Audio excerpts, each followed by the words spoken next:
Hello guys, hello hello hello, welcome to all of you, welcome guys, welcome to the class. ठीक है, दोपहर के बज रहे हैं 3:30 और मैं हूँ लाइव अनअकैडमी के सबसे बड़े चैनल के ऊपर जो स्पेशली डिजाइन किया गया है आपका सीबीएसई 9th और 10th के बच्चों के लिए। सो गाइस चलो कम ऑन, या अपनी एनर्जी को लो नहीं करना यार, एनर्जी बिल्कुल मस्त करना। आज का जो सेशन है बहुत इंपॉर्टेंट होने वाला है because we are going to have a quiz session today. ठीक है, क्विज सेशन होने वाला है जिसमें मैं 100 एमसीक्यूज आपको यहाँ पे कराने वाला हूँ। ठीक है, this MCQs are going to very very helpful for all of you. चाहे आप एनटीएससी की प्रिपरेशन कर रहे हैं उसमें भी हेल्पफुल रहेंगे आपको, और साथ ही साथ अगर आप किसकी कर रहे हो, अगर आप सीबीएसई 10th क्लास की प्रिपरेशन कर रहे हो तो उसमें भी आपको बहुत हेल्पफुल होने वाले हैं। तो प्लीज मेरे साथ बने रहिएगा।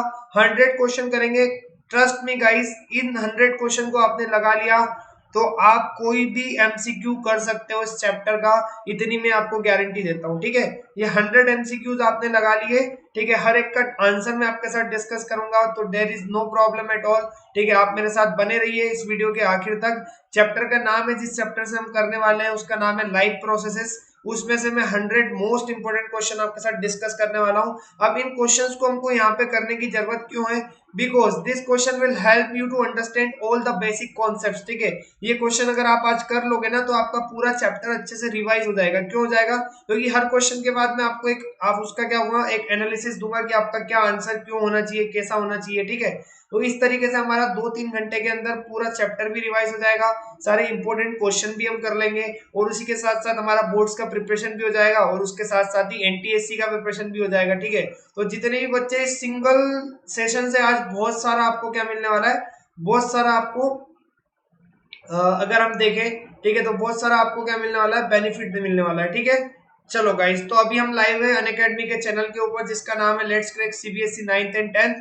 ये चैनल स्पेशली डिजाइन किया गया है 9th और 10th वाले बच्चे जो हमारे सीबीएसई के बच्चे हैं वो यहाँ पे डेली आके हमसे जुड़ सकते हैं, हमसे अपनी पढ़ाई स्टार्ट कर सकते हैं। ठीक है, यहाँ पे हर सब्जेक्ट के लिए 2 से 3 एजुकेटर्स अवेलेबल है।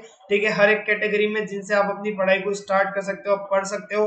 तो प्लीज, ठीक है, आइए यहाँ पे चैनल को सब्सक्राइब कीजिए, इस चैनल को शेयर कीजिए ज्यादा से ज्यादा लोगों के साथ, ताकि उन सारे लोगों को भी ये पता लग सके, अपने स्कूल के फ्रेंड्स हो गए, आपके कॉलोनी के दोस्त हो गए, ठीक है, कोचिंग के दोस्त हो गए, ताकि उनको भी पता लग सके कि जो आपका ऑनलाइन एजुकेशन में जो आपका अनअकैडमी क्या लेके आ रहा है, एक रिवॉल्यूशन लेके आ रहा है फ्री कंटेंट का, जो आपको मिल रहा है डेली के डेली। हम इतना मेहनत करते हैं आप लोगों के लिए ताकि आपको best of the best content मिल सके, तो वो आपको इस चैनल के ऊपर मिलेगा। और ट्रस्ट मी गाइस, आप अपनी सीबीएसई क्लास की हर एक एग्जाम को, हर सब्जेक्ट को आप हमारे साथ क्रैक कर सकते हो, क्योंकि यहाँ पे आपको वो सारे जो क्वेश्चंस आपके साथ डिस्कस किए जाएंगे, सारे कॉन्सेप्ट्स आपके साथ डिस्कस किए जाएंगे, और आपको लगातार किस तरीके से, किस अप्रोच में पढ़ाई करना है वो भी आपके साथ डिस्कस किया जाएगा। ओके, चलो, तो ये चैनल आपको यहाँ पे मिलेंगे टॉप एजुकेटर्स, इंडिया के बेस्ट एजुकेटर्स, ठीक है, from the best cities and the best coachings are going to teach you on this platform. उसके साथ साथ ही आपको मिलेगा top quality of educational content and a very very great learning experience. ठीक है, आपकी जो लर्निंग की जर्नी है यहाँ पे, ठीक है, आपको पढ़ाई से प्यार हो जाएगा। बस उसके लिए आपको अपना डेडिकेशन रखना है। You have to daily join the classes and you have to do your hard work from your side, and we are going to be do our hard work from our side. ठीक है, साथ में मिलके पढ़ेंगे, साथ में मिलके अपनी डाउट्स को सॉल्व करेंगे, तो बहुत ही अमेजिंग सी जर्नी रहेगी ये हमारी। 6 महीने बचे हैं आपकी एग्जाम में, और 6 महीने में हम चाहेंगे कि आप लोग क्या कर सको, वो एक बेस्ट और रिजल्ट आप प्रोड्यूस कर सको। तो उससे हमको लगेगा कि हाँ, हमने बच्चों के ऊपर मेहनत किया है, और हमने बच्चों ने हमको वो जो मेहनत का रिजल्ट आपके रिजल्ट के अंदर हमको देखने को मिलेगा। ठीक है, चलो, तो गाइस अपने बारे में बता दूं, मेरा नाम है देवांशु गुप्ता, और मैं आपको यहाँ पे पढ़ाने वाला हूँ इस पर्टिकुलर चैनल के ऊपर। मैं पढ़ाता हूँ 9th और 10th के बच्चों को। क्या पढ़ाता हूँ? मैं बायो पढ़ाता हूँ। ठीक है, तो बायो हम पढ़ने वाले हैं आज यहाँ पे। कौन सा चैप्टर? सीबीएसई का चैप्टर है 10th क्लास का लाइफ प्रोसेसेस, जिसके ऊपर क्विज होने वाला है। इस चैप्टर को ऑलरेडी मैं 4 से 5 बार पूरा पढ़ा चुका हूँ। ठीक है, तो आप लोग मेरे साथ जुड़ सकते हैं, मेरे साथ पढ़ सकते हैं यार। ठीक है ना? उसके लिए आपको डेली आना पड़ेगा। मेरी 3:30 बजे क्लास होती है बायो की, तो प्लीज 3:30 बजे आप इस चैनल के ऊपर आके देख सकते हैं। और जिस दिन अगर किसी कारणों से क्लास नहीं होती है तो कोई बात नहीं, उसके अगले दिन डेली आपकी 3:30 बजे क्लास रहेगी। और अगर आप अनअकैडमी के स्पेशल ऐप के ऊपर मुझे फॉलो करना चाहते हो, तो ये मेरा अनअकैडमी का स्पेशल ऐप का क्या है, प्रोफाइल लिंक है, जहाँ पे आप जाके मुझे फॉलो कर सकते हो। फॉलो करने से आपको मेरी वहाँ के स्पेशल क्लासेस के ऊपर, जो मेरी क्लास होती है अनअकैडमी के लर्निंग ऐप के ऊपर, आप उनको भी फ्री ऑफ कॉस्ट ज्वाइन कर सकते हो। वहाँ पे भी आप मुझसे जुड़ सकते हो पढ़ने के लिए। और अगर हम बात करें किस चीज का, कि अगर आप चाहते हो कि अनअकैडमी का सब्सक्रिप्शन लेना चाहते हो तो ये मेरा रेफरल कोड है। इन दोनों रेफरल कोड में से किसी भी रेफरल कोड को आप यूज कर सकते हो, आपको 10% का वहां पे डिस्काउंट मिल जाएगा। ओके, चलो नेक्स्ट। अब आज हम होने क्या वाला है भाई, आज होने वाला है 100 मोस्ट इंपोर्टेंट क्वेश्चंस, ठीक है, from the chapter live processes. Live processes नाम का जो चैप्टर है आपका, ठीक है, very very important chapter from the boards perspective. Boards का जो पर्सपेक्टिव अगर हम देखें तो बहुत ज्यादा वेटेज होने वाला है इस साल इस चैप्टर का, क्योंकि आपका हर साल इसमें से 8 नंबर के क्वेश्चन आते हैं, ठीक है, लेकिन इस बार मुझे लगता है 10 से 11 नंबर का आपका वेटेज रहेगा इस चैप्टर का, क्योंकि this chapter is very very important, क्योंकि आपका सिलेबस में रिडक्शन हुआ है। तो हमारा लिए यहाँ पे इस चैप्टर को बहुत ही मतलब इसे निचोड़ के इसको पढ़ने का बहुत बहुत ज्यादा जरूरत है। और निचोड़ हमको कब मिलेगा, देखो पढ़ हर कोई लेता है ना, अपने बायो के अंदर एनसीईआरटी आप सबने पढ़ लिया होगा, एक बार दो बार तीन बार, ठीक है, लेकिन हमको इन बिटवीन द लाइंस कैसे पढ़ना है वो हमको कैसे पता चलेगा, जब हम क्वेश्चंस अटेम्प्ट करेंगे। और जब हम क्वेश्चंस अटेम्प्ट करेंगे तो हमको पता लगेगा कि हाँ यार मैं कौन कौन से सिली मिस्टेक्स कर रहा हूँ और कहाँ का मेरी दिक्कत हो सकती है। तो इस क्विज को मेरे साथ अटेम्प्ट करिए आज, और trust me guys you are going to have a very very amazing experience. आपको पता लग जाएगा कि हाँ आप कहाँ गलती कर सकते हो, ठीक है। देखो ये मेंटिक क्विज नहीं है, तो आपको यहाँ पे लीडर बोर्ड नहीं मिलेगा, ठीक है, कि आपको पता चल सके कि आपके कितने मार्क्स आ रहे हैं, ठीक है। तो उससे घबराने की जरूरत नहीं यार, सिंपल सा एक काम करना है आपको, ठीक है, एक कॉपी पेन रख के बैठिए, ठीक है, एक कॉपी पेन रख के बैठिए, चेक करिए या स्क्रीनशॉट ले लीजिए कि हाँ जो जो क्वेश्चन आपका गलत होता है, ठीक है, उस क्वेश्चन का स्क्रीनशॉट लेके देख लीजिए। और ये नोट डाउन करिए कि आपने 100 क्वेश्चन जब आप अटेम्प्ट कर रहे हो तो आपको कितने मार्क्स मिल रहे हैं, मतलब कितने क्वेश्चन आपके सही हुए और कितने क्वेश्चन आपके गलत हुए हैं, ठीक है। इससे आपको एक एनालिसिस मिलेगा कि हाँ आपका कितना प्रिपरेशन है, जो लेवल ऑफ प्रिपरेशन है आपका वो कितना अच्छा और कितना आपका बुरा प्रिपरेशन है, ठीक है। देखो ये बात मैं इसलिए कह रहा हूँ क्योंकि बहुत सारे बच्चे क्विज अटेम्प्ट करते हैं, लगातार क्विज देते हैं, लेकिन अपना एनालिसिस नहीं करते। और जब तक आप अपना एनालिसिस नहीं करोगे यार तो है ना, आपको पता कैसे चलेगा कि आपकी लेवल ऑफ प्रिपरेशन कितना अच्छा और कितना बुरा है, ठीक है। उसके लिए आपको चेक करना पड़ेगा कि अगर आप 10 क्वेश्चन अटेम्प्ट कर रहे हो तो उसमें से आपका जो सक्सेस रेशियो है वो कितना आ रहा है, ठीक है। ये सबसे ज्यादा इंपॉर्टेंट होता है ना। तो आज हम क्या करेंगे, 100 क्वेश्चन करने वाले इस चैप्टर के ऊपर से, ठीक है, जो आपके सीबीएसई 10 बोर्ड्स के लिए भी काफी इंपॉर्टेंट है और आपके एनटीएससी एग्जाम्स के लिए भी काफी इंपॉर्टेंट है, क्योंकि आपको पता है गाइस, क्या पता है आपको, ठीक है, कि आपके 20 मार्क्स के जो क्वेश्चन आएंगे वो very short answer type question आएंगे। तो वेरी शॉर्ट आंसर टाइप में आपके 2-3 एमसीक्यू भी आएंगे, है ना, 2-3 सिंगल लाइन, एक लाइन के वेरी शॉर्ट आंसर टाइप आएंगे, और 2-3 आपके कैसे आएंगे, 2-3 क्वेश्चन आपके आएंगे असर्शन रीजन के बेस के ऊपर, ठीक है। तो हमको कम से कम 6 से 7 नंबर के एमसीक्यू आएंगे हमारे बायो से, ठीक है। तो हमको वो सारे एमसीक्यू मान ले, हम शॉर्ट आंसर टाइप क्वेश्चन मान ले, असर्शन रीजन मान ले, वो सारे अगर आप आज का एमसीक्यू का क्विज आप अटेम्प्ट करते हो तो आपके सारी जो प्रॉब्लम है वो दूर हो जाएगी। Clear, is that clear to you? चलो now next move on to the topic, ठीक है। क्विज स्टार्ट करने के पहले मैं आपके साथ कुछ डिस्कशन करने चाहता हूँ कि आप अनअकैडमी के साथ अगर अपनी प्रिपरेशन को और लेवल अप करना चाहते हो तो आप सब्सक्रिप्शन लेके अपनी जर्नी स्टार्ट कर सकते हो अनअकैडमी प्लस के ऊपर।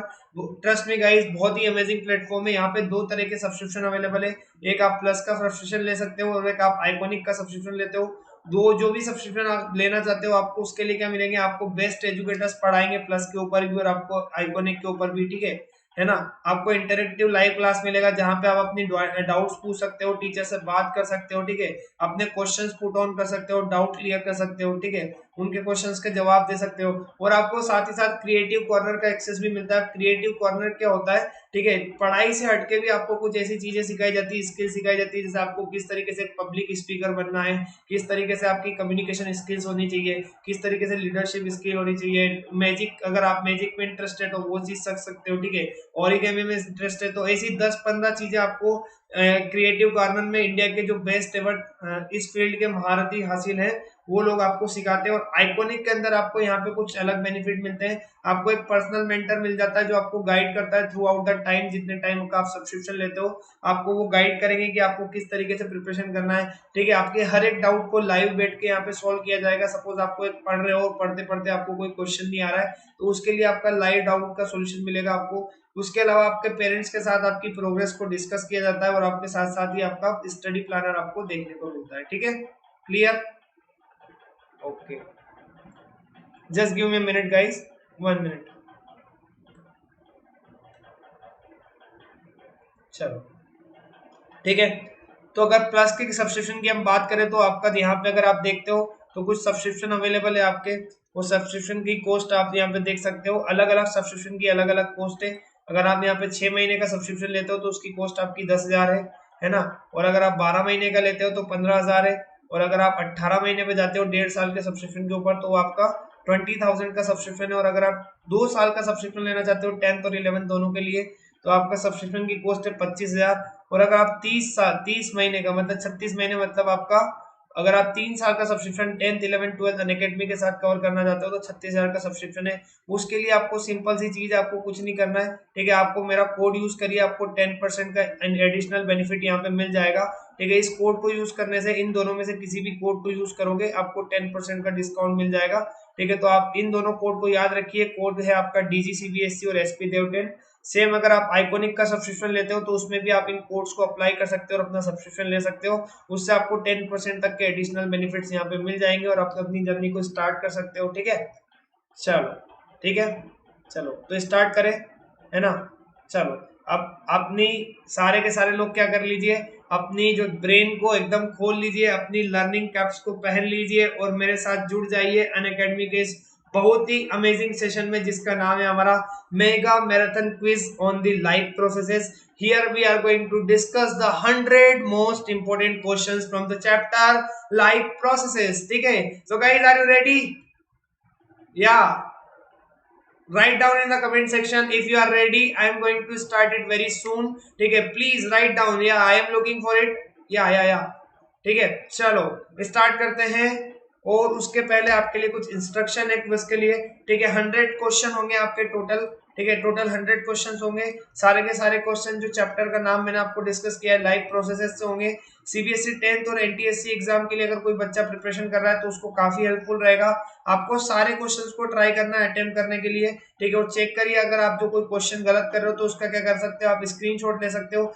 स्क्रीनशॉट लेके आप क्या मुझसे पूछ सकते हो बाद में। अगर आपको उस क्वेश्चन में डाउट है तो आप कमेंट सेक्शन में लिख सकते हो। हर एक कमेंट सेक्शन में जो भी बच्चा अपना क्विज लिखेगा, जो भी क्वेश्चन लिखेगा उसका आंसर मैं आपको दूंगा, ठीक है। क्लियर? चलो पहला क्वेश्चन, ठीक है। The concentration of urea, urea का कंसंट्रेशन सबसे कम किसके अंदर देखने को मिलता है, ठीक है। पहला ऑप्शन दिया है आपको, ठीक है। First option is the renal artery, ठीक है। दूसरा ऑप्शन दिया है आपको रीनल वेन, तीसरा ऑप्शन दिया है आपको पोस्ट कैनाल और चौथा ऑप्शन दिया है आपको डोर्सल एवोटा। बताओ the concentration of urea is least, ठीक है। सबसे कम कंसंट्रेशन किस में देखने को मिलता है यूरिया का। चलो your time starts now, you have 30 seconds to think. 30 second है आपके पास, सोचिए यूरिया का कंसंट्रेशन कौन सी चारों की चारों जो ऑप्शन में दिया है, मैं हिंट दे देता हूं आपको। चारों की चारों आपकी ब्लड वेसल है। अब आपको ये चेक करना है कि कौन सी ब्लड वेसल के अंदर आपका सबसे कम आपका कंसंट्रेशन होगा यूरिया का। यूरिया क्या होता है, एक नाइट्रोजनस वेस्ट होता है, ठीक है। चलो तो 3 2 1 हियर इज द आंसर, ठीक है। क्या होगा आपका आंसर, जो आपका आंसर है वो आंसर होगा, मैं आपको बता देता हूँ आंसर क्या है आपका। आंसर है renal vein, renal vein is the right answer, ठीक है। क्योंकि देखो किडनी के पास जो ब्लड लेके आती है उसको उस ब्लड वेसल का नाम होता है रीनल आर्टरी, ठीक है।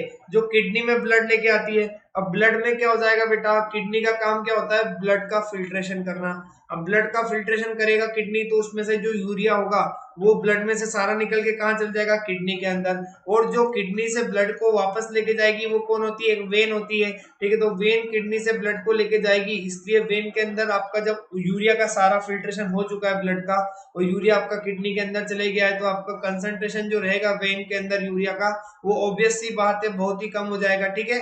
इसलिए आंसर क्या होगा, B is the right answer, ठीक है। नेक्स्ट चलो दूसरा क्वेश्चन पूछा है आपसे, ब्लड इज कंपोज्ड ऑफ, ठीक है। ब्लड जो होता है वो किस किस का मिलके बना हुआ होता है। पहला ऑप्शन है आपका plasma and red blood cells, दूसरा ऑप्शन है आपका plasma and the formed elements, तीसरा ऑप्शन है red blood cells and the white blood cells और चौथा ऑप्शन है आपका red blood cells, white blood cells and the platelets, ठीक है। You have 30 seconds to think about it, then I will give the poll, ठीक है। Please look at the question, ठीक है। और सोचिए कि ब्लड जो होता है वो किसका बना हुआ होता है, ठीक है। चलो सो 10 9 8 7 6 5 4 3 2 1 here is the answer guys. Answer है आपका B is the right answer, ठीक है। जो ब्लड होता है आपका, ब्लड बना हुआ होता है प्लाज्मा और फॉर्म्ड एलिमेंट्स। अब प्लाज्मा क्या होता है, जो लिक्विड कंपोनेंट होता है आपका ब्लड का, उसको कहते हैं प्लाज्मा। ठीक है। जो 55% कंपोजिशन किसकी होती है ब्लड के अंदर, प्लाज्मा पाया जाता है, और 45% आपके पाए जाते हैं फॉर्म्ड एलिमेंट्स। अब फॉर्म्ड एलिमेंट्स के अंदर आपके आरबीसी, डब्ल्यूबीसी और प्लेटलेट्स तीनों आ जाते हैं, मतलब जो सारे ब्लड कॉर्पुसेस होते हैं वो मिलके बनाते हैं फॉर्म्ड एलिमेंट्स, और जो लिक्विड कंपोनेंट होता है वो मिलके बनाता है प्लाज्मा। प्लाज्मा का जो वॉल्यूम होता है ब्लड के अंदर, वो 55% वॉल्यूम जो होता है ब्लड का, उसमें प्लाज्मा पाया जाता है, और 45% में आपका फॉर्म्ड एलिमेंट्स पाए जाते हैं। फॉर्म्ड एलिमेंट्स होते हैं आपके red blood cells, white blood cells और प्लेटलेट्स। ठीक है। तो जिन बच्चों ने डी आंसर किया था बेटा, तो ये तो आपका यहाँ पे एक कंपोनेंट आपने मिस कर दिया, जिसका नाम होता है प्लाज्मा, जो सबसे ज्यादा पाया जाता है 55%, और जो आपके आरबीसी, डब्ल्यूबीसी और प्लेटलेट्स होते हैं, इन तीनों को मिला के हम कहते हैं फॉर्म्ड एलिमेंट्स, ये पाए जाते हैं आपके 45%। क्लियर। चलो नेक्स्ट। नेक्स्ट क्वेश्चन है आपका, stomata are present on dash of the leaves. ठीक है। स्टोमेटा आपके कहाँ पाए जाते हैं, लीव्स के अपर सरफेस पे पाए जाते हैं, लोअर सरफेस पे पाए जाते हैं, मोस्टली अपर सरफेस पे पाए जाते हैं, मोस्टली लोअर सरफेस पे पाए जाते हैं। सोचो, 30 सेकंड है आपके पास, क्या होगा आंसर, सोच लीजिए। ठीक है, जरा सोचो सोचो क्या होना चाहिए इसका आंसर। ठीक है। Stomata are present on the dash of the leaves. ठीक है। पहला ऑप्शन दिया है अपर सरफेस ओनली, दूसरा दिया है लोअर सरफेस ओनली, तीसरा ऑप्शन दिया है आपको मोस्टली अपर सरफेस, चौथा ऑप्शन दिया है आपको मोस्टली लोअर सरफेस। ठीक है। चलो 3 2 1, हियर इज द आंसर। ठीक है। अब आपका आंसर क्या होना चाहिए, यहाँ पे जो आंसर होगा वो होगा मोस्टली लोअर सरफेस। ऐसा मैं क्यों कह रहा हूँ गाइस, क्योंकि आपने देखा होगा एनसीईआरटी की लाइन, एनसीईआरटी में लिखा हुआ है, ठीक है, कि जो लीव्स होती है उसकी, जो सपोज ये लीफ है आपकी, ठीक है, अगर मैं ये लीफ है आपकी मैं बता रहा हूँ, ठीक है, this is the leaf, so this is the lower surface and this is the upper surface. ठीक है। लोअर सरफेस पे आपका सबसे ज्यादा स्टोमेटा पाया जाता है। स्टोमेटा क्या होते हैं, these are the minute pores present on the epidermis of the leaves. ठीक है। एपिडर्मिस जो आपकी लेयर होती है लीव्स के ऊपर, उसमें छोटे छोटे ऐसे पोर्स पाए जाते हैं, जिनको क्या कहा जाता है, स्टोमेटा कहा जाता है। तो stomata are present on the mostly lower surface. ठीक है ना। तो यहाँ पे हमेशा ऐसा जरूरी नहीं है कि आपका सिर्फ और सिर्फ लोअर सरफेस पे मिलेंगे, मोस्टली जनरली ऐसा देखा गया है, सबसे ज्यादा कहाँ पे पाए जाते हैं, लोअर सरफेस पे पाए जाते हैं लीफ के, इसलिए आंसर डी होगा। अब ए और बी यहाँ पे इसलिए नहीं होता है क्योंकि वो एब्सोल्यूट हो जाएंगे। एब्सोल्यूट मतलब अगर यहाँ पे लिखा है ओनली लिख गया है, यहाँ पे क्या हो गया है, आंसर के साथ ओनली जुड़ गया है। ओनली मतलब सिर्फ लोअर सरफेस पे पाए जाएंगे, तो ऐसा नहीं होता है। स्टोमेटा कभी कभी आपका स्टेम में भी पाया जाता है, और आपका अपर सरफेस पे भी पाया जाता है, लोअर सरफेस पे भी पाया जाता है। ठीक है। तो जनरली जो अगर देखा जाता है वो आपका होता है मोस्टली लोअर सरफेस पे पाया जाता है, इसलिए आंसर क्या है, D is the right answer. ठीक है। चलो नेक्स्ट।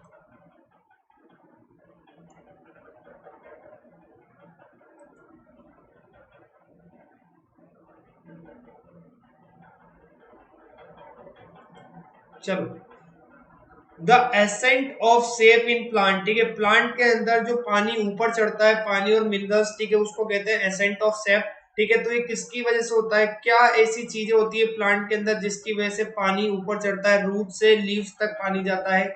ऑप्शन दिया है पहला आपको रूट प्रेशर, दूसरा ऑप्शन दिया है ट्रांसपिरेशन पुल, तीसरा ऑप्शन दिया है बोथ ए एंड बी, और चौथा ऑप्शन दिया है ऑस्मोसिस। आपको बताना है ऐसा क्या होता है प्लांट्स के अंदर जिसकी वजह से पानी ऊपर की तरफ चढ़ता है, रूट से आपके डिफरेंट जो पार्ट्स होते हैं बॉडी, प्लांट बॉडी के, उसके अंदर आपका क्या होता है, उसके अंदर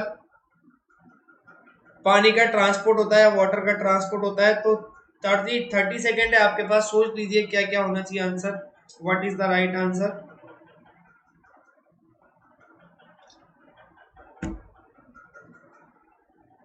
चलो सो गाइस, आंसर है आपका यहाँ पे, ठीक है, बोथ ए एंड बी। ठीक है। दोनों की वजह से आपका एसेंट ऑफ सेप जो होता है, ठीक है, एसेंट ऑफ सेप मतलब पानी का ऊपर चढ़ना, सेप मतलब होता है एक तरह का सॉल्यूशन, ऐसा सॉल्यूशन होता है वाटर का जिसके अंदर मिनरल्स भी प्रेजेंट होते हैं। ठीक है। तो वाटर और मिनरल्स का जो ट्रांसपोर्ट होता है वो आपका रूट प्रेशर और ट्रांसपिरेशन पुल दोनों की वजह से होता है। ठीक है। रूट प्रेशर की वजह से और ट्रांसपिरेशन पुल की वजह से, ट्रांसपिरेशन एक पुल आप क्या होता है, एक प्रोसेस होता है किसके अंदर, प्लांट के अंदर, जिसकी वजह से क्या होता है, जो एक्सेस वाटर होता है आपका, वो क्या होता है, वो लीव्स के थ्रू वाटर वेपर की फॉर्म में निकलता है। तो वो ट्रांसपिरेशन क्या होता है, बेसिक एक नेसेसरी एविल होता है जिसकी वजह से एक पुल आपका लगता है, किसकी तरफ से, रूट की तरफ से लगता है, किधर की तरफ, अगेंस्ट द ग्रेविटी, क्योंकि रूट से आपका क्या जाना होता है, आपका ऊपर की तरफ पानी भेजना होता है, तो आपका रूट प्रेशर लगाती है एक, और एक आपका ट्रांसपिरेशन पुल लगता है, जिसकी वजह से क्या होता है, प्लांट्स के अंदर जो होता है वाटर का ट्रांसपोर्ट होता है, ठीक है। तो ए और बी आपका दोनों आंसर यहाँ पे सही है, इसलिए सी आंसर आपका सही होगा, ठीक है। A and B is the reason, root pressure in the transpiration pull is the reason of the transport of water in the plants, ठीक है। नेक्स्ट चलो, पांचवा ऑप्शन दिया है, पांचवा क्वेश्चन दिया है आपको, डैश, ठीक है, डैश कैरीज ऑक्सीजनेटेड ब्लड, ठीक है। कौन सी ब्लड वेसल, जो आपको यहाँ पे 5 ऑप्शन दिए हैं उसमें से आपको बताना है कौन सी ब्लड वेसल ऑक्सीजनेटेड ब्लड को कैरी करती है। ऑक्सीजनेटेड ब्लड मतलब जिसके अंदर ऑक्सीजन का कंसंट्रेशन हाई होगा। पहला ऑप्शन दिया है आपको पल्मोनरी आर्टरी, दूसरा ऑप्शन दिया है हिपेटिक पोर्टल वेन, तीसरा ऑप्शन दिया है पल्मोनरी वेन, चौथा ऑप्शन दिया है बोथ बी एंड सी, और पांचवा ऑप्शन दिया है ई, ऑल ऑफ द अबोव। बताओ, ठीक है, कौन सा आंसर होना चाहिए यहाँ पे, चलो बताइए, ठीक है। You have 30 seconds to think, then I will give the poll, ठीक है। फिर मैं आपको पोल देता हूँ, ठीक है, सोच लीजिए क्या होगा आंसर।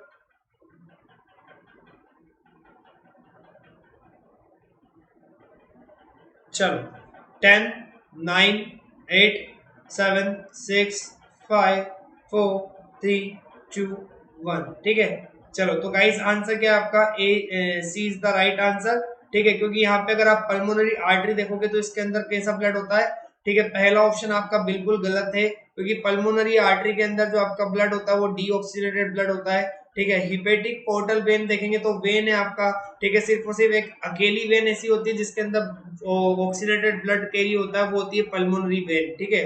बाकी सारी वेन्स के अंदर डीऑक्सीनेटेड ब्लड होगा, तो बी ऑप्शन भी गलत हो गया, ठीक है। तो आपका बी ऑप्शन गलत हो गया, तो ई भी गलत हो गया, क्योंकि ऑल ऑफ द अबव हो ही नहीं सकता जब एक ऑप्शन आपका गलत है, ठीक है।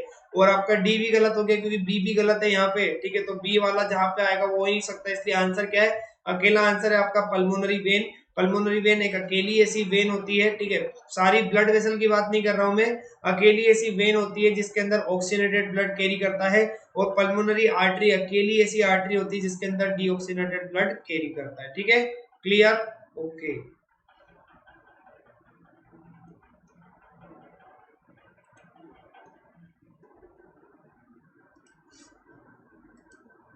चलो गाइस, तो अगला क्वेश्चन है आपके लिए, the next MCQ is that the main cells present in the lymph are dash which are responsible for immune action in the body. I repeat, the main cells present in lymph are dash which are responsible for immune action in the body. Hindi में अगर इसका मतलब देखें तो यहाँ पे पूछा है आपका, ऐसे कौन से सेल प्रेजेंट होते हैं lymph के अंदर जिसकी वजह से हमारी बॉडी में इम्यूनिटी या इम्यून एक्शन होता है। पहला ऑप्शन दिया आपको रेड ब्लड सेल्स, दूसरा ऑप्शन दिया है प्लेटलेट्स, तीसरा ऑप्शन दिया है लिम्फोसाइट्स एंड चौथा ऑप्शन दिया है मोनोसाइट्स, ठीक है।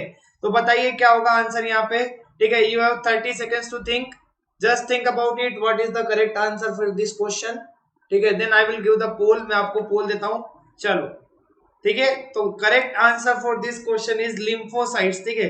बेसिकली लिम्फोसाइट्स होते हैं आपके, जो क्या होते हैं बॉडी के अंदर इम्यून एक्शन, इम्यूनिटी प्रोवाइड करते हैं आपकी बॉडी के अंदर। कोई भी आपका बैक्टीरिया चले गया, वायरस चले गया, तो उसके अगेंस्ट कौन एक्शन लेता है, आपका लिम्फोसाइट्स लेते हैं, ठीक है। दो तरह के लिम्फोसाइट्स होते हैं, एक होता है लिम्फोसाइट बी और एक होता है लिम्फोसाइट टी। ये आपके डब्ल्यूबीसी के जो सेल्स होते हैं, डब्ल्यूबीसी के अंदर, लिम्फ के अंदर बेसिकली पाया जाता है डब्ल्यूबीसी। व्हाइट ब्लड सेल्स के एक तरह के टाइप होते हैं, ठीक है, जिसका टाइप होता है आपका, 5 तरह के सेल्स होते हैं डब्ल्यूबीसी, मोनोसाइट्स होते हैं ना, न्यूट्रोफिल होते हैं, फिर ठीक है, उसके साथ साथ लिम्फोसाइट होते हैं, और भी आपके 2 अलग तरह के होते हैं, बेसोफिल होते हैं, इयोसोनोफिल होते हैं, ठीक है। तो ये सारे आपके 5 डब्ल्यूबीसी के टाइप्स होते हैं। उनमें से लिम्फोसाइट्स जो होते हैं आपका, वो क्या करते हैं, इम्यून एक्शन प्रोवाइड करते हैं बॉडी के अंदर, ठीक है। तो लिम्फोसाइट 2 तरह के होते हैं, एक होता है लिम्फोसाइट बी और एक होता है लिम्फोसाइट टी, ठीक है। लिम्फोसाइट बी क्या करता है आपका, वो इम्यूनिटी, इम्यून पावर को जनरेट करता है, मेमोरी को जनरेट करता है। सपोज अगर एक तरह का बैक्टीरिया गया है ना, तो उसमें क्या करेंगे, जो लिम्फोसाइट टी सेल होते हैं, बेसिकली वो क्या करते हैं, वो उस बैक्टीरिया को जब मार देंगे, ठीक है, तो जो लिम्फोसाइट बी वाले सेल होते हैं वो क्या कर लेते हैं, जो एक्शन वो जनरेट करते हैं, मतलब जो एक्शन लेते हैं, जिसके लिए उसको मेमोराइज कर लेते हैं, ताकि अगर अगली टाइम जब नेक्स्ट इसी तरह का बैक्टीरिया अगर आएगा तो उसके लिए प्रॉपर एक फास्ट रिस्पॉन्स जनरेट कर सके, ठीक है। तो लिम्फोसाइट बी और टी क्या होते हैं, आपकी बॉडी के अंदर इम्यून एक्शन के लिए रिस्पॉन्सिबल होते हैं, ठीक है। नेक्स्ट चलो, very easy question, the number of ATP molecules produced during aerobic and anaerobic respiration are dash and dash respectively, ठीक है। I repeat the question, the number of ATP molecules produced during aerobic and anaerobic respiration are dash and dash respectively, ठीक है। तो आपसे पूछा है यहाँ पे कि इस एटीपी के कितने मॉलिक्यूल बनते हैं एरोबिक रेस्पिरेशन में और अनएरोबिक में, ठीक है। तो आपको पहले बताना एरोबिक में कितने बनते हैं, अनएरोबिक में कितने बनते हैं। पहला ऑप्शन दिया है 2 and 38, दूसरा दिया है 0 and 2, तीसरा दिया है 38 and 0 और चौथा ऑप्शन दिया है आपको 38 and 2 and you have 15 second to think because it is a very very easy question. चलो फटाफट सोचो क्या होगा आंसर, एरोबिक में कितने बनते हैं, अनएरोबिक में कितने बनते हैं, फटाफट से फिर मैं आपको पोल देने वाला हूं। चलो तो guys the right answer for this question is 38 molecules of ATP are generated in the aerobic respiration। aerobic respiration के अंदर 38 मॉलिक्यूल बनते हैं ATP के, और साथ ही साथ अगर आप देखोगे तो आपके 2 मॉलिक्यूल बनते हैं किसके अंदर, anaerobic respiration के अंदर। एरोबिक रेस्पिरेशन में आपका ऑक्सीजन होता है जिसकी वजह से जो ग्लूकोज होता है उसका कंप्लीट ऑक्सीडेशन हो जाता है, और जब कंप्लीट ऑक्सीडेशन हो जाता है तो वहां पे आपको हाई एनर्जी प्रोड्यूस होती है एरोबिक के अंदर। और एनारोबिक के अंदर जब ऑक्सीजन की एब्सेंस में होता है तो वहां पे ग्लूकोज का पार्शियल ऑक्सीडेशन होता है, वो पार्शियल ऑक्सीडेशन होता है जिसकी वजह से आपका वहां पे कम एनर्जी, आपको सिर्फ 2 एटीपी के मॉलिक्यूल्स देखने को मिलते हैं, ठीक है, क्लियर। नेक्स्ट चलो next question, question number 8, respiratory surface should be, ठीक है सर ये बी होना चाहिए यहाँ पे, है ना। रेस्पिरेटरी सरफेस शुड बी कैसी होनी चाहिए एक सरफेस, रेस्पिरेटरी सरफेस, ठीक है। डैश दिया है आपको, पहला ऑप्शन है परमिएबल, दूसरी होनी चाहिए थिन, तीसरा ऑप्शन दिया है richly supplied with the blood vessels, चौथा ऑप्शन दिया है ऑल ऑफ द अबव, और पांचवा ऑप्शन दिया है ओनली ए एंड सी। बताओ एक जो रेस्पिरेटरी सरफेस होती है उसको किस तरीके का होना चाहिए, बताओ। 3 2 1, हियर इज द पोल, ठीक है। तो एक जो गुड रेस्पिरेटरी सरफेस होती है उसके जो कैरेक्टर होते हैं वो आपके तीनों होते हैं। परमिएबल होनी चाहिए, मतलब परमिएबल मतलब जो क्या कर सके, गैसेस की मूवमेंट या सब्सटेंसेस की मूवमेंट को एक जगह से दूसरी जगह अलाउ कर सके, है ना, परमिट कर सके, ताकि आपका क्या हो सके, गैसेस उस सरफेस के थ्रू इन एंड आउट आपकी क्या हो सके, मूवमेंट कर सके। दूसरा थिन होना चाहिए। अब थिन क्यों होना चाहिए, thin is basically required for that कि आपका जो मेम्ब्रेन आपकी जितनी पतली होगी सरफेस उतनी कम टाइम लगेगा किसको, गैसेस को इधर से उधर जाने के लिए। और तीसरा ऑप्शन है आपका richly supplied with the blood vessels, yes it is also very very important, क्योंकि ब्लड वेसल्स से रिचली सप्लाइड होगी, वहां पे अगर आसपास बहुत ज्यादा ब्लड वेसल्स होगी तो उससे क्या होगा कि जो वहां पे ब्लड का फ्लो अच्छा रहेगा, और ब्लड का वहां पे जब फ्लो अच्छा रहेगा तो आसानी से क्या कर सकता है, गैसेस आपका जो ऑक्सीजन है उसको ब्लड के अंदर दे सकता है, और ब्लड से आपका CO2 लेके उसको एक्सेल कर सकता है, ठीक है। तो यहाँ पे आपका रेस्पिरेटरी सरफेस जो एक अच्छी रेस्पिरेटरी सरफेस होती है, चाहे वो लंग्स की हो चाहे गिल्स की हो, ठीक है, उसके लिए जरूरी होता है कि वो परमिएबल हो, थिन हो, और उसके आसपास क्या हो, एक रिच नेटवर्क हो किसका, ब्लड वेसल्स का, ठीक है। इसलिए आंसर क्या होगा, D is the right answer, clear. Next, in the lunch you ate boiled green vegetables, a piece of cooked meat, 1 boiled egg and a sugar candy, ठीक है। आपने लंच के अंदर 4 चीजें खाई, जिसमें सबसे पहली चीज थी बॉइल्ड ग्रीन वेजिटेबल्स, दूसरी थी आपकी a piece of cooked meat, तीसरा था आपका 1 बॉइल्ड एग, और चौथा था आपका ये शुगर कैंडी, ठीक है। तो इन चारों में से आपको बताना है कि सबसे पहले किसका डाइजेशन हो जाएगा, ठीक है, मतलब किस सब्सटेंस का इन चारों में से सब जो आपने खाई है उसमें से सबसे पहले कौन डाइजेस्ट होगा, ठीक है। ऑप्शन ए दिया है यहाँ पे आपको boiled green vegetables, option B दिया है the piece of cooked meat, option C दिया है बॉइल्ड एग, और ऑप्शन डी दिया है शुगर कैंडी, ठीक है। वेरी वेरी इंटरेस्टिंग क्वेश्चन, ठीक है। अगर आप थोड़ा सा यहाँ पे अपना लॉजिक अप्लाई करोगे, अपने कॉन्सेप्ट्स को याद रखोगे तो आपको आसानी से आंसर मिल जाएगा, ठीक है। बिल्कुल इजी क्वेश्चन है, just try to think the concept of the digestion, कि डाइजेशन का कॉन्सेप्ट कैसा होता है, कहां से स्टार्ट होता है, किसका डाइजेशन कहां पे होता है, आपको आसानी से आंसर मिल जाएगा, ठीक है। चलो you have 15 seconds to think, then I will give the answer.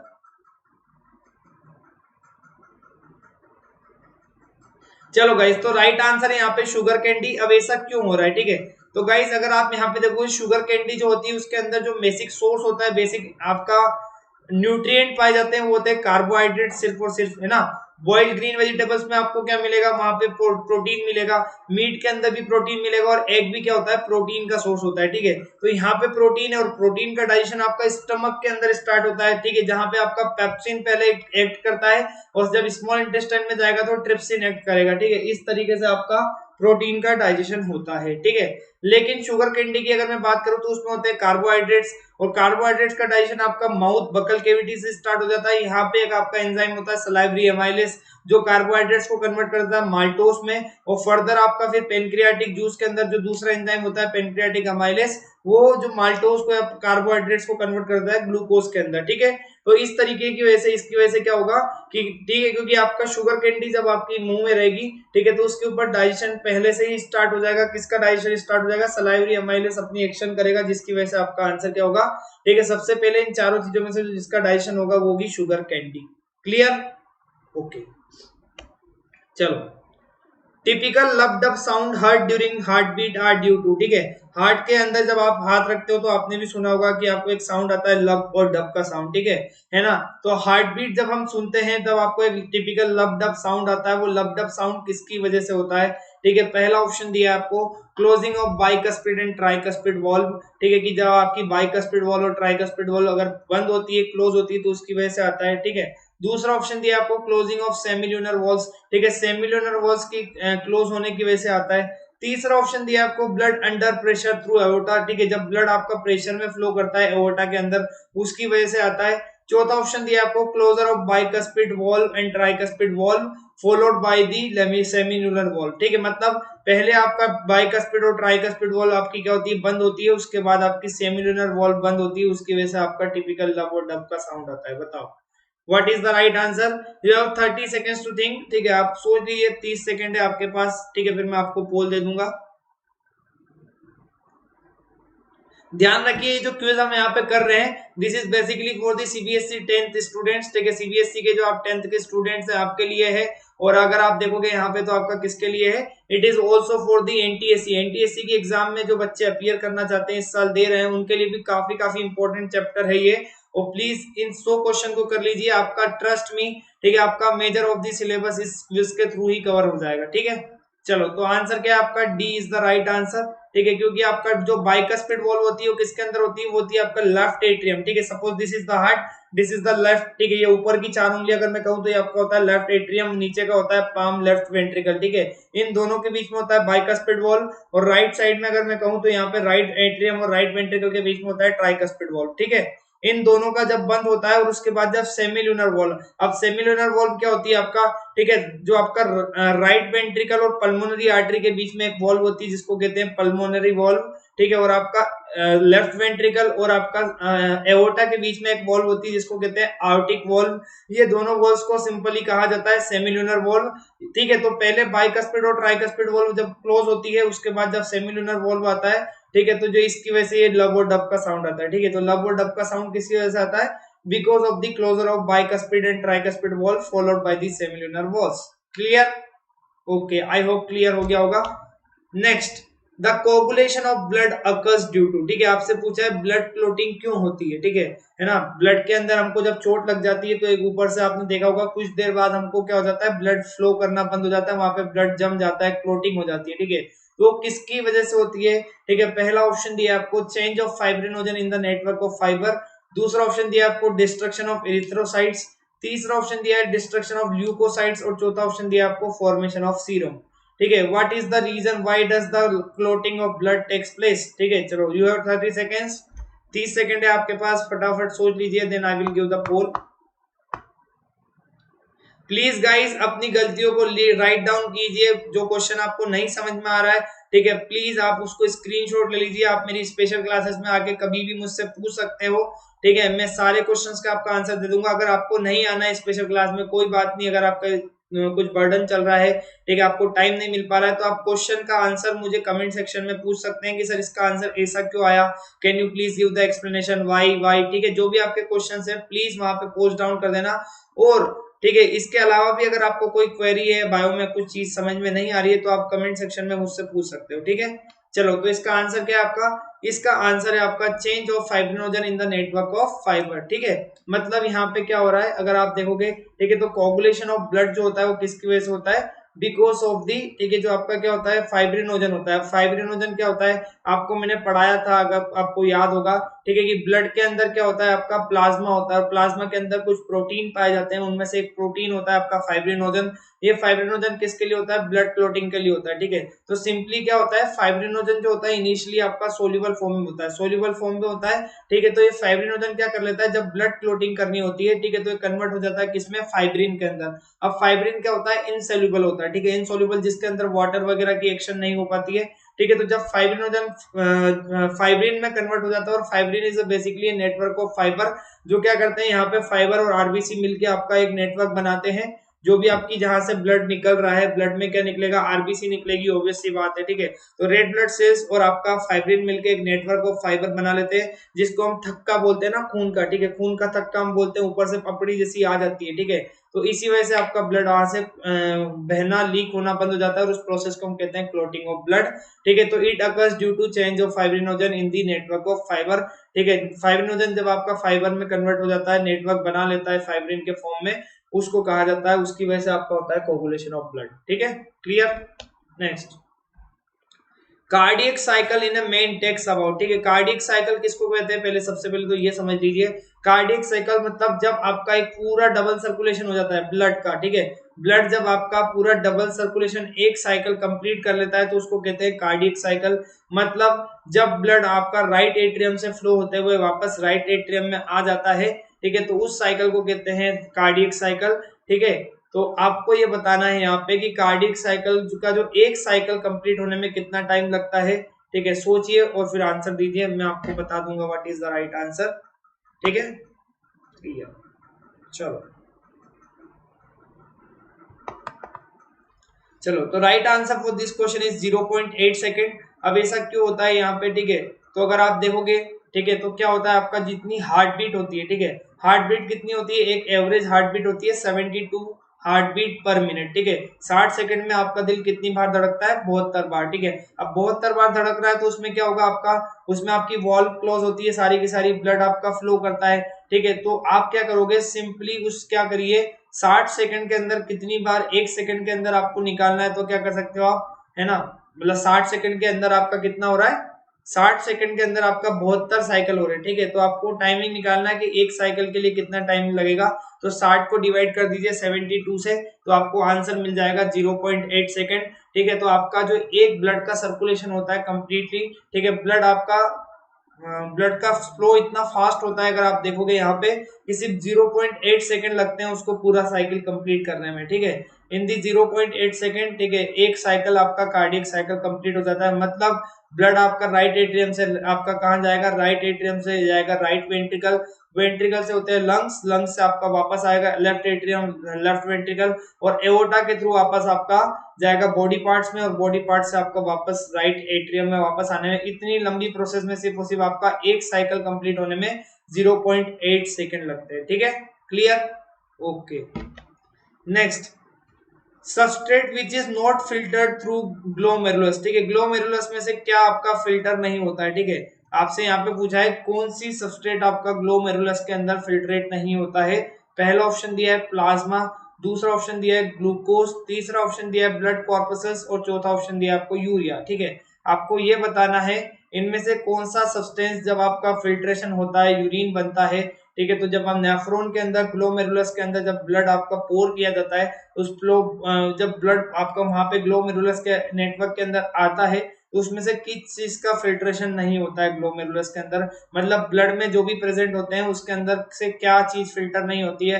पहला ऑप्शन दिया है प्लाज्मा, दूसरा दिया है ग्लूकोज, तीसरा दिया है ब्लड कॉर्पसेस, एंड चौथा दिया है यूरिया। बताओ what is the right answer. चलो 30 सेकंड है आपके पास, सोच लीजिए, फिर मैं आपको आंसर देता हूँ।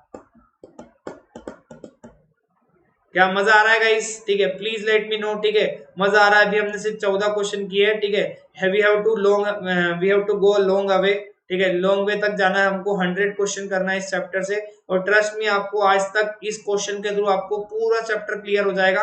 और नहीं भी होता है, अगर आपको फिर भी कोई क्वेरी रह जाती है तो पूछो ना यार, ठीक है। जब तक नहीं पूछोगे कब तक समझ में आएगा, ठीक है, ठीक है। तो you have to put your questions to me, ठीक है। आपको मेरे तक भेजना पड़ेंगे अपनी क्वेरीज को, अपने डाउट को, ठीक है। तभी तो मुझे समझ में आएगा ना कि बच्चों को कहाँ डिफिकल्टी आ रही है। नहीं तो तब तक तुम नहीं बताओगे तो कैसे समझ में आएगा भाई, ठीक है।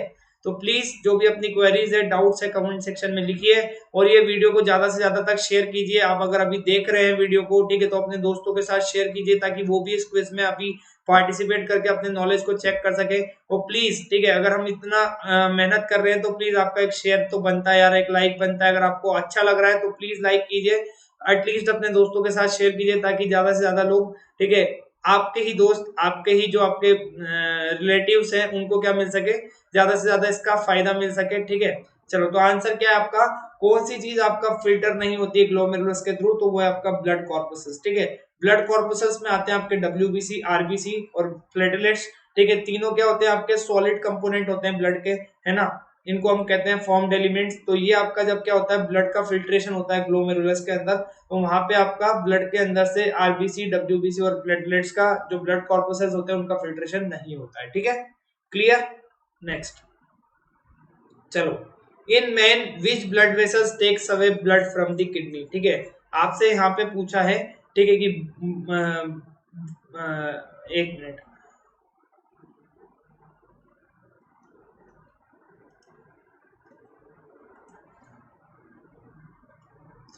चलो guys, next question is that in man which blood vessels takes away blood from the kidney, मतलब किडनी से कौन सी ब्लड वेसल ब्लड को दूर लेके जाती है, ब्लड से ब्लड को लेके जाती है, ठीक है। तो किडनी के पास नहीं लाती है, ये नहीं पूछा है, किडनी से बाहर कौन सी ब्लड वेसल जो होती है वो आपका ब्लड को दूर लेके जाती है।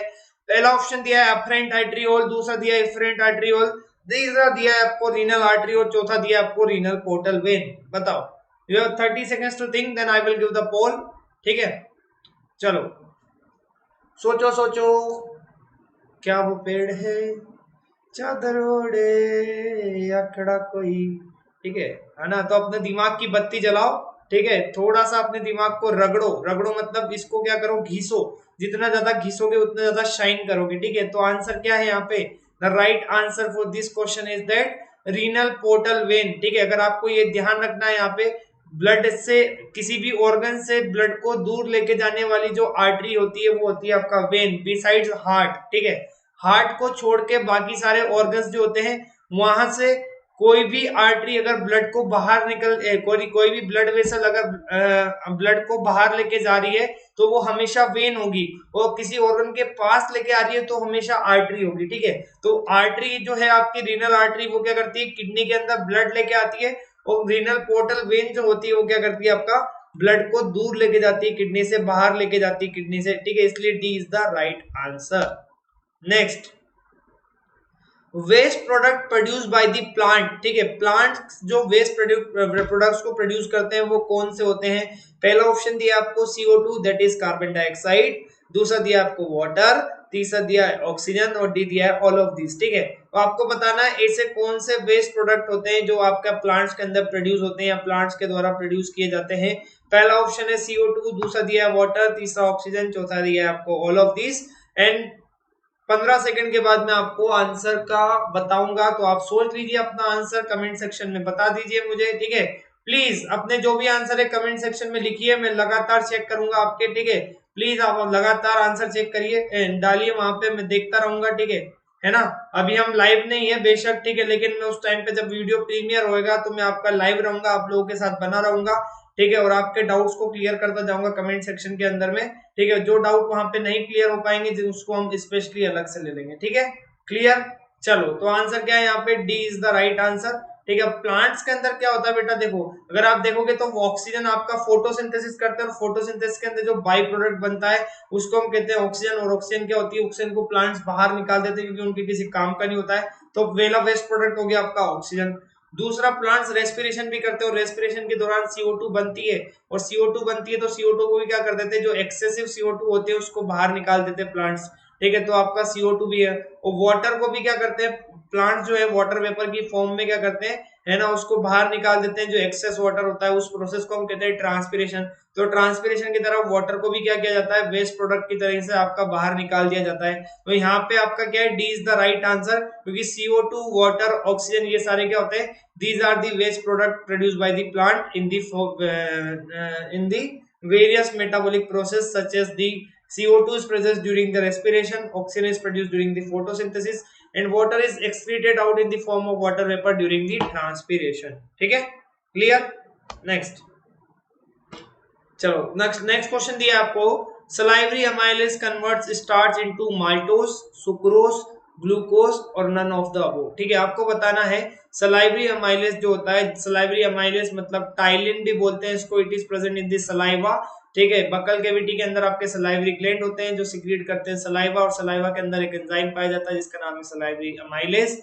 ठीक है, वो स्टार्च को किस में कन्वर्ट कर देता है, मतलब स्टार्च को जब डाइजेशन करेगा तो स्टार्च को किस फॉर्म में कन्वर्ट कर देता है। पहला ऑप्शन दिया है माल्टोज, दूसरा दिया है सुक्रोज, तीसरा दिया है ग्लूकोज, चौथा दिया है none of the above. And you have 30 seconds to think, then I will give the answer. सोचिए क्या होगा आंसर।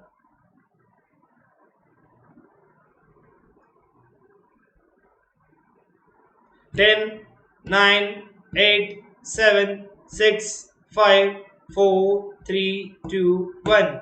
चलो गाइस, तो सलाइवरी एमाइलेज जो होता है जब वो कार्बोहाइड्रेट्स के ऊपर, स्टार्च के ऊपर अपनी एक्शन करता है तो उसको कन्वर्ट करता है माल्टोज के अंदर। ठीक है, अब माल्टोज बेसिकली क्या होता है, माल्टोज इज ए कार्बोहाइड्रेट, ये भी एक तरह का क्या होता है, शुगर होता है, सिंपल शुगर होता है। ठीक है, स्टार्च क्या होता है, कॉम्प्लेक्स कार्बोहाइड्रेट होता है, माल्टोज क्या होता है, सिंपल कार्बोहाइड्रेट होता है। ठीक है, तो एक बिगर यूनिट को छोटे छोटे कार्बोहाइड्रेट्स की यूनिट में तोड़ देता है जिसको हम कहते हैं माल्टोज, और माल्टोज का फॉर्मूला होता है आपका C12H22O11। ठीक है, अगर आपको जैसे ग्लूकोज का फॉर्मूला होता है, ग्लूकोज भी एक तरह का कार्बोहाइड्रेट होता है जिसको हम जानते हैं C6H12O6 के नाम से, माल्टोज का सेम उसी तरीके से केमिकल फॉर्मूला होता है C12O22 सॉरी C12H22O11, ये आपका माल्टोस होता है। अब maltose is basically A dimer of glucose, dimer मतलब जब दो ग्लूकोज के मॉलिक्यूल आपस में जुड़ जाते हैं, ठीक है, तो उनसे जो बनता है उसको कहते हैं आपका माल्टोस। ठीक है, तो maltose is basically A dimer of glucose. ठीक है, clear?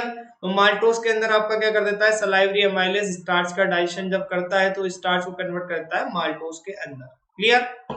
Next question number 18 is that mastication occurs in, ठीक है, मैस्टिकेशन कहाँ होता है, माउथ के अंदर, ईसोफेगस के अंदर, स्टमक के अंदर और इलियम के अंदर। ठीक है, mastication is basically the physical digestion of food. ठीक है, physical digestion of food means the chewing and grinding of food. ठीक है, इतना हिंट मैंने आपको दे दिया, आपको बताना है फूड का मैस्टिकेशन कहाँ होता है। पहला ऑप्शन है माउथ, दूसरा ईसोफेगस, तीसरा स्टमक, चौथा है इलियम। ठीक है, चलो 15 सेकेंड है आपके पास, फिर मैं पोल देता हूँ।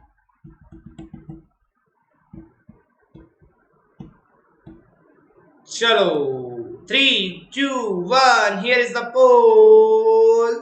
ठीक है, तो mouth is the right answer. ठीक है, क्योंकि मैस्टिकेशन के लिए आपका क्या होता है, mastication is cold physical digestion, मतलब जब आपका क्या होता है फिजिकली जो आपका क्या होता है फूड को डाइजेस्ट किया जाता है बिना किसी केमिकल एंजाइम्स की मदद से। ठीक है, तो फूड का डाइजेशन फिजिकली कौन करता है, टीथ। टीथ क्या करते हैं आपके, चीविंग और ग्राइंडिंग की मदद से क्या करते हैं उसके साथ, उसके अंदर अगर आप देखोगे तो फूड के जो बड़े बड़े मॉलिक्यूल होते हैं आप उसको तोड़ देते हैं छोटे छोटे मॉलिक्यूल्स के अंदर।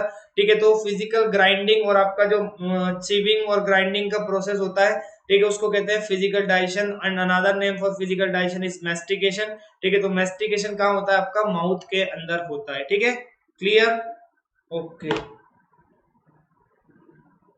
चलो मोस्ट,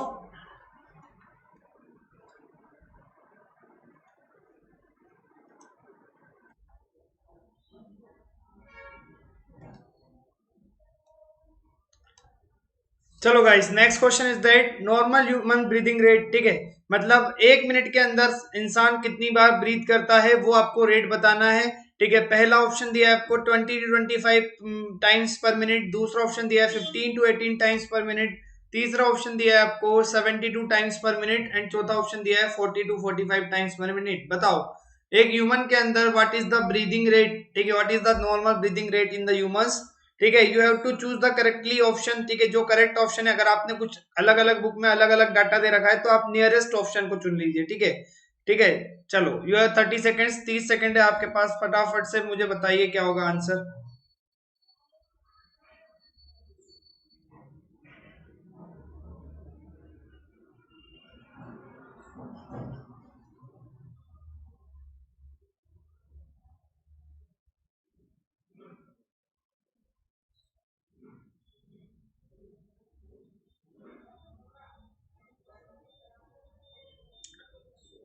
चलो गाइस, तो the right answer is that, right answer जो है आपका वो है आपका 15 टू 18 टाइम्स पर मिनट। ठीक है, एक बार आपका जो एक मिनट में आप कितनी बार सांस अंदर या ब्रीदिंग रेट जो होती है वो कितनी होती है, 15 से 18 टाइम होती है।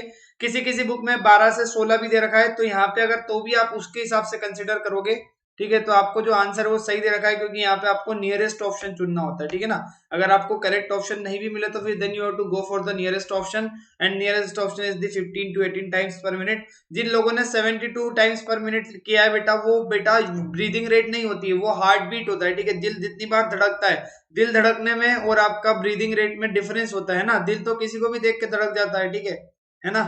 चलो, लेकिन ब्रीदिंग आपकी हाई होती है क्या? नहीं होती। ठीक है, चलो next. Most of the photosynthesis 80% which takes place on this earth is carried out by. ठीक है, मतलब कि जितना भी दुनिया में जितने भी अमाउंट ऑफ फोटोसिंथेसिस होता है, ठीक है, उसमें से 80% फोटोसिंथेसिस को अर्थ के ऊपर कौन कैरी करता है, मतलब किसके द्वारा किया जाता है? पहला ऑप्शन है ग्रीन प्लांट्स ऑन लैंड, दूसरा है एल्गी फाउंड ऑन ओशियन, तीसरा है algae present in fresh water, और चौथा है algae present in ocean and fresh water sources. बताओ what is the right answer here. ठीक है, सोचो, फिर मैं आपको पोल देता हूं, फटाफट से सोच लीजिए आप लोग क्या होगा आंसर।